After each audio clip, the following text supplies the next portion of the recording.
இவனுக்கு தலைவரிக்கு ஓடி வருது. இவனுக்கு ஏது தலை முண்டம் தானே ஓடி வருது. சரியா சொன்னீங்க. சிரிக்கிறியா? சிரிமகனே, இந்த அரமனையில நீ சிரிக்கிற லாஸ்ட் சிரிப்பு இதுதான். ஏன்? நீ யாரு, எதுக்கு வந்த, எப்படி வந்த, ஏன் இங்க வந்தேங்கிறது உனக்கு வந்து இந்த லெட்டர் இருக்கு. இனிமே நீ தப்பவே முடியாது. தாத்தா, எனக்கு வந்த லெட்டர் போஸ்ட்மேன் கிட்ட வாங்கி இவரு படிச்சிருக்காரு. அவனுக்கு வந்து லெட்டர் நீ ஏன்டா படிக்கிற? நான் மட்டும் படிச்சா பத்தாது மாமா, நீங்களும் படிச்சாதான் உங்க பேரோட வண்டவாளம் என்னன்னு தெரியும். வேலைக்காரங்க எல்லாரும் வாங்க, அத்தனை பேர் வாங்க. இந்த லெட்டர் இருக்கிற மேட்டர் என்னன்னு கேட்டுட்டு யாரும் துப்பிட்டு போங்க. போப்பா புரியா? அட போப்பா. பாருடி படிங்க மாமா. அன்புள்ள அத்தானு ஓடி போன மனைவி கமலா எழுதி கொண்டது.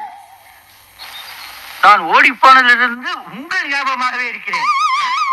வரும் திங்களுக்குள் நீங்கள் வந்து என்னை கூட்டி போகவும், இல்லை என்றால் நான் வேறு யாருடனாவது ஓடி போவேன். இப்படிக்கு உங்கள் அன்பு மனைவி கமலா. யாரு அந்த கமலா? ராமசாமி பொண்டாட்டிங்க. ராமசாமி பொண்டாட்டிக்கு உனக்கு என்ன சம்பந்தம்? அவளுக்கு அவ புருஷனுக்குமே சம்மதம் கிடையாதுங்க. மாமா, லெட்டர் மாறி போச்சுங்க. என்னது? இது மாறி போச்சுங்க. தாத்தா பொய் பொய். தாத்தா, நானும் இதெல்லாம் சொல்ல வேணாம்னு பார்த்தேன்.